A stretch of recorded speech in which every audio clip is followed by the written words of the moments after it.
Okay, so today we're going to be doing the Booktube Real Talk tag. The tag where some more specific and critical or intense questions are asked about Booktube as a whole and making content. Question number 1, what is something nobody told you about Booktube before you started your channel? You know, I didn't... I went into Booktube with zero expectations. I was reading a book and something happened that confused me very much. I didn't understand what was happening or how this reveal was possible. I was just very confused. So I just did a quick search about the book, wondering if anybody had some answers of what I had missed. And I came across a review for the book on YouTube. So I watched the review, it explained the thing that I was confused about. And then I was like, I was shocked at the concept that somebody was online talking about books. This is obviously a bit ago. So I started watching that person. I watched a ton of their reviews. I watched a ton of their recommendation videos. I bought a ton of books because all of a sudden I had recommendations. And from there, I found that there were a couple more content creators, and in my mind I was thinking, wow, there are 3 people that make videos about books. What a dream. Because those were the only 3 people I knew. But over time I started realizing that this community was a lot bigger than I thought it was, and there were a ton of people talking about a ton of different types of books.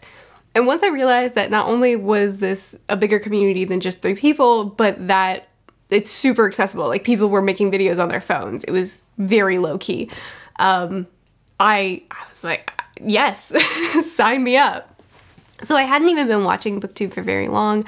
I didn't really know a lot about Booktube, and I didn't have any sort of expectations other than, like, I wanted to talk about books. I wanted to be able to talk about books. So I started making videos. And yeah, I don't really know that I had expectations. I just really, really, really wanted to talk about books. So nobody told me anything, because when I joined, I had no idea what I was doing. Question number 2, what is your opinion on typical Booktube videos like wrap-ups, TBRs, and hauls? Ooh, you know, okay. All right, yeah, let's go there. This is a great question. I have opinions. So, it is called the Real Talk tag. So do I need to have some real talk right now? I think I'm just gonna be real about it. People say they want really original content, but it's not always true. People say, like, oh, I'm tired of wrap-ups, I'm tired of reviews, everything on Booktube is all the same, everybody's doing the same stuff. People say that, but the original content doesn't always, or a lot of the times, get any, nobody watches them. That's not true. I'm being a little bit bratty. They do get watched. So I guess this is, I'll put it this way. I think part of it is that people say, oh, I want something different, but then whenever something different comes up, it's like, it's not familiar, it's not something that they know, and so they won't always click. But I also think it's partially the algorithm. When you have a channel that has a niche, when you have a channel that is talking about something really specific, and then that channel tries to branch out, the algorithm tries to squash it. I can't pretend that I understand the algorithm. I don't, but YouTube likes niches. YouTube likes when somebody finds their place and then they stay in that place. And when channels try to be variety channels, try to talk about a lot of different things, or they've been talking about one thing for a long time and then they try to branch out, a lot of times YouTube doesn't cultivate that because it doesn't fit with what they recommend you as. So sometimes it's an algorithm problem, sometimes it's just the reality that some unique concepts don't get views. Now, don't get me wrong, because I think that having unique content is really important. I think that it's important to have these typical videos too, though, because wrap-up videos, TBRs, hauls, these are things that are familiar to this space, and if you're making them, then people will probably be finding you because those are videos that are familiar to Booktube. But if that's all you're making, then it also might be a little bit harder to continue to find your people. My most successful videos have been videos that are wholly mine, that are completely unique to me. Anytime I do a haul, a wrap-up, whatever, I kind of know exactly how it's going to perform. But videos that are completely mine, like when I was rereading the Harry Potter series, and I would do reviews, but then I would also do like these really analytical breakdown videos, that doesn't make sense videos, where I would get into the nitty-gritties of the mechanics of it. And you know, I had a really positive video, and then I had a really I don't know, a critiquey video for it. My Dear Author series, where the community would come together and talk about what we love and don't love in books, that series was great for my channel. And right now, my One Piece videos are great for my channel. These are all things that are outside of the box of what I was doing, and they're all things that I genuinely didn't expect to do well. The Harry Potter stuff was because I was rereading the series and I really wanted to analyze it and go in deep with it. Like, it was for me. I wanted to do it. The Dear Author series, the first video was just a one-off thing that I did because I thought it might be fun, but I didn't actually expect anybody to watch it. And then it ended up being great for me, and I turned it into a series, and I had a blast doing it. And honestly, it probably would have been better for my channel if I never stopped doing it, if I just kept going.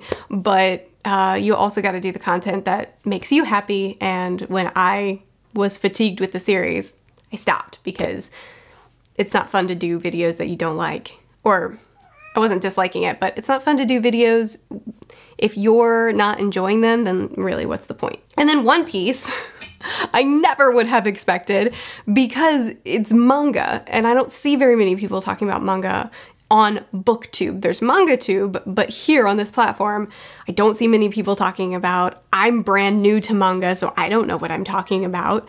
And I didn't even know how big the series was when I started it, so that one also really took me by surprise. I think making unique content is really important, because people do appreciate something really fresh. And it has to be content that you're enjoying. I really like videos where I can break things down and really analyze and look at the little nuances and stuff like that, which is why I tend to love when I can get my hands on a series that has a lot of facets to it and that people want to really discuss. That's one of the big reasons why One Piece is just really, really working for me. But at the same time, not every unique series does well. We did this series called Inside Publishing, still one of my favorite things that I've done on this channel.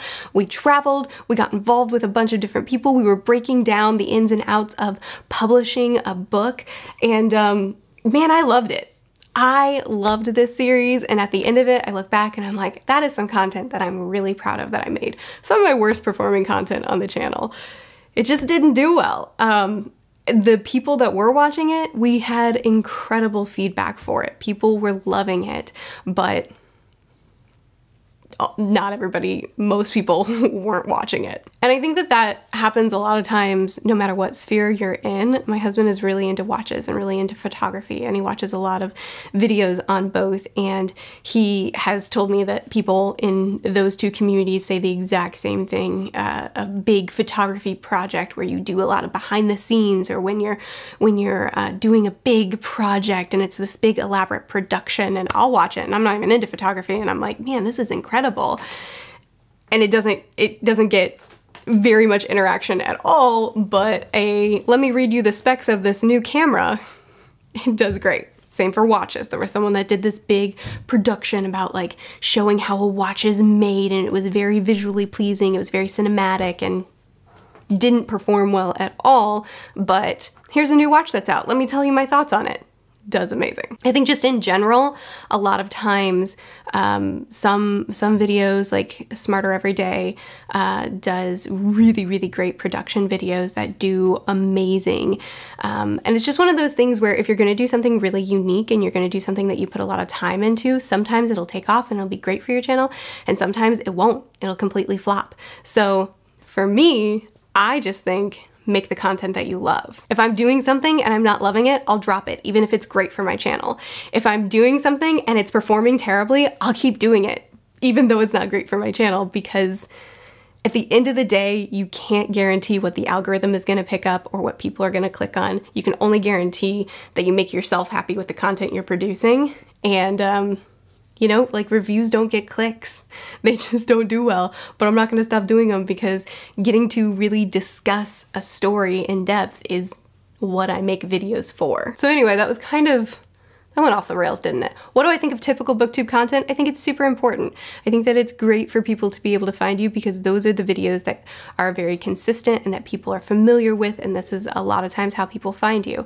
I think that unique content outside, you know, stuff that belongs to you, that's completely yours, those videos, they're important too. They're just, you just can't know if other people are going to enjoy them the same way that you do or not. So at the end of the day, whether you're making typical booktube content or you're making content just for yourself, I think a good mix of both is a great idea.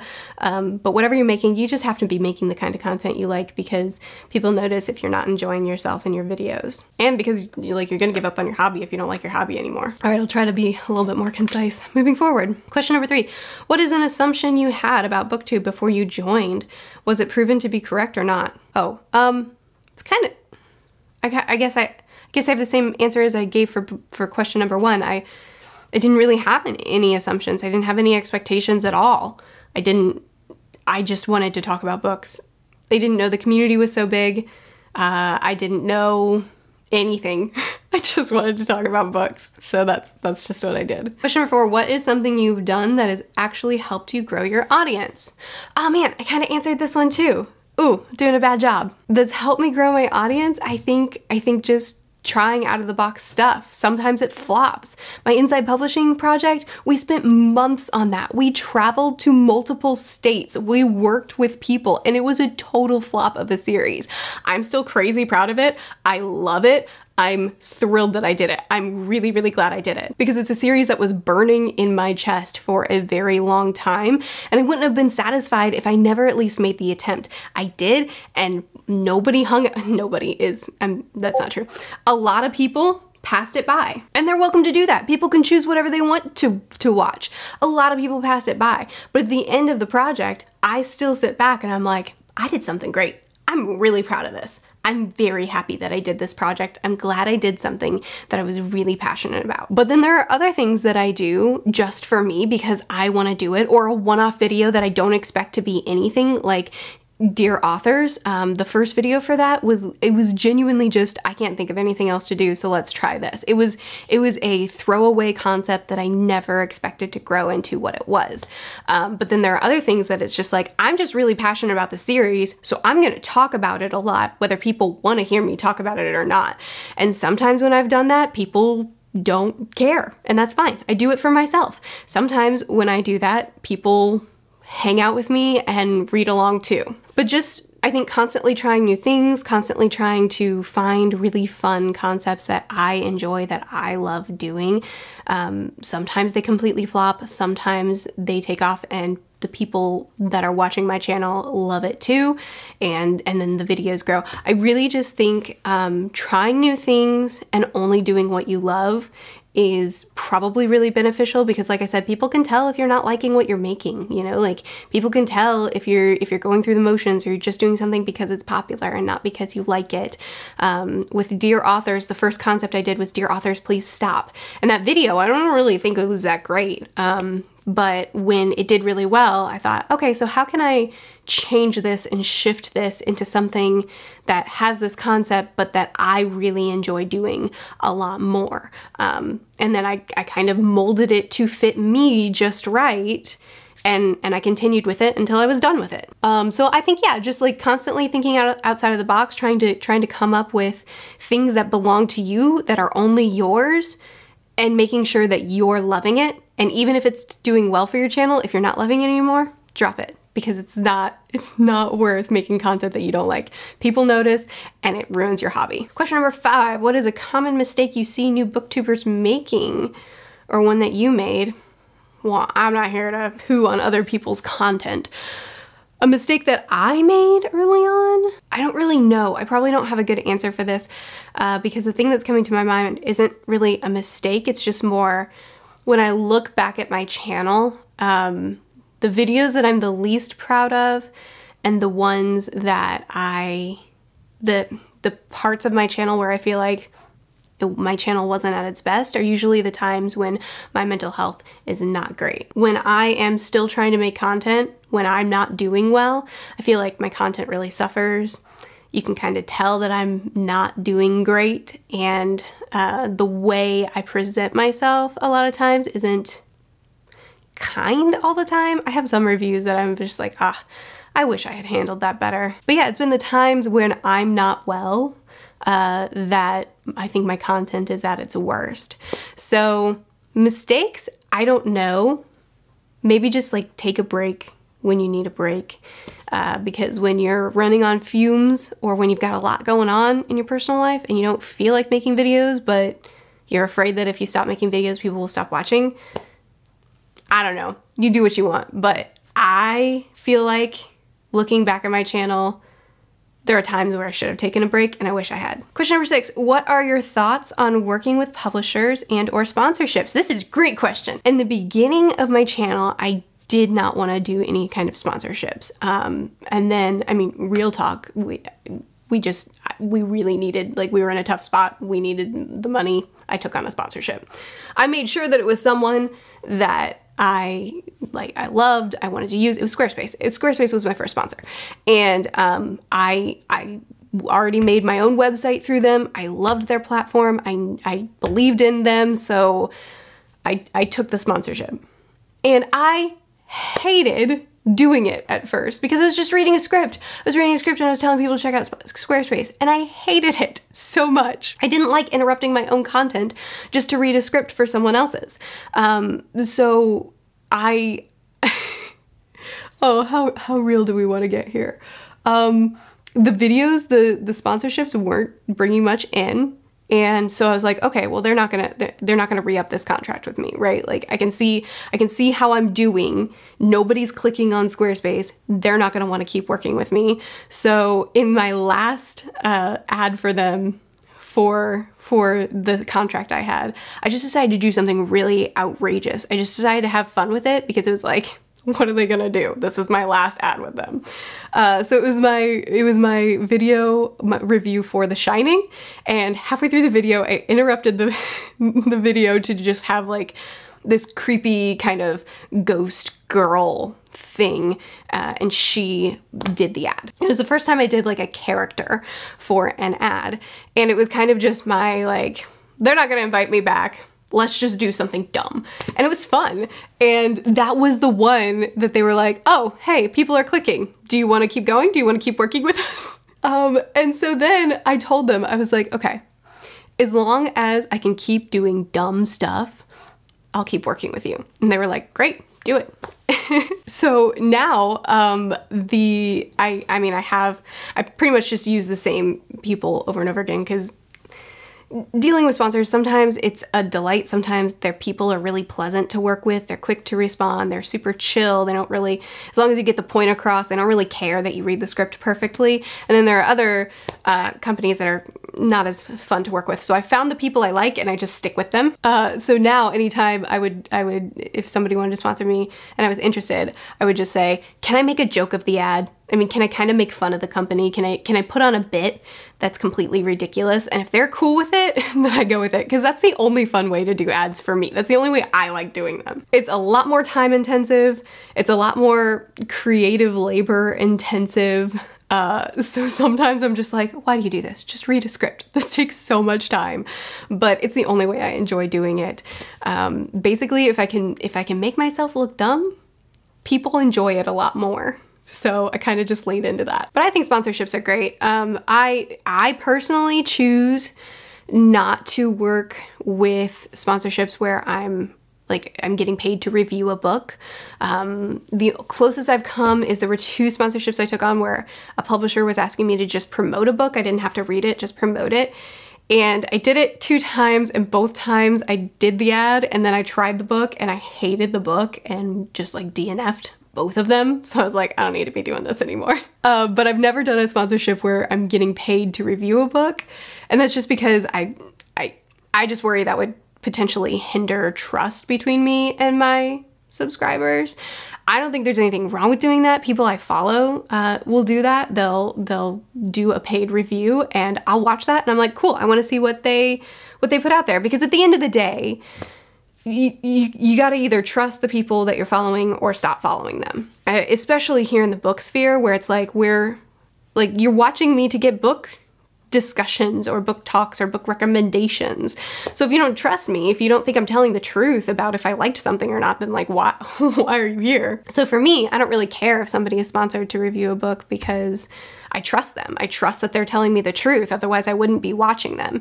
But I know that not everybody feels that way, so just for the sake of not harming my trust with my subscribers, I just don't even mess with that. But I don't think there's anything wrong with it. Question number 7, do you think Booktube is dying? What?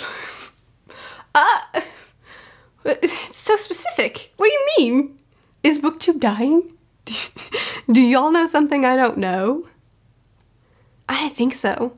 I hope not. I mean, people are still reading. I feel like if people are still reading, then no. I think it's ever changing. I think it has to ever change. If for, you know, 5.5 years that I have my channel, I'm still making the same content and saying the same stuff throughout that entire time, then like it's gonna get old, right? So the kind of things that people on this platform are doing, the kind of videos that are popular, the kind of, I don't know, stuff that we're doing is ever changing, but I don't know about dying. I hope it's not dying. I really enjoy it. Anyway, thank you so much for hanging out with me for this video, for chatting with me a little bit more about some specific things about Booktube. Hope that you enjoyed it. I'd love to continue chatting with you about it in the comments. If there's any of these questions that you have opinions on, I'd love to hear. Check out my Patreon if you feel like it. I'm there all the time. I post videos every Tuesday through Friday. I'll see you again soon. Bye.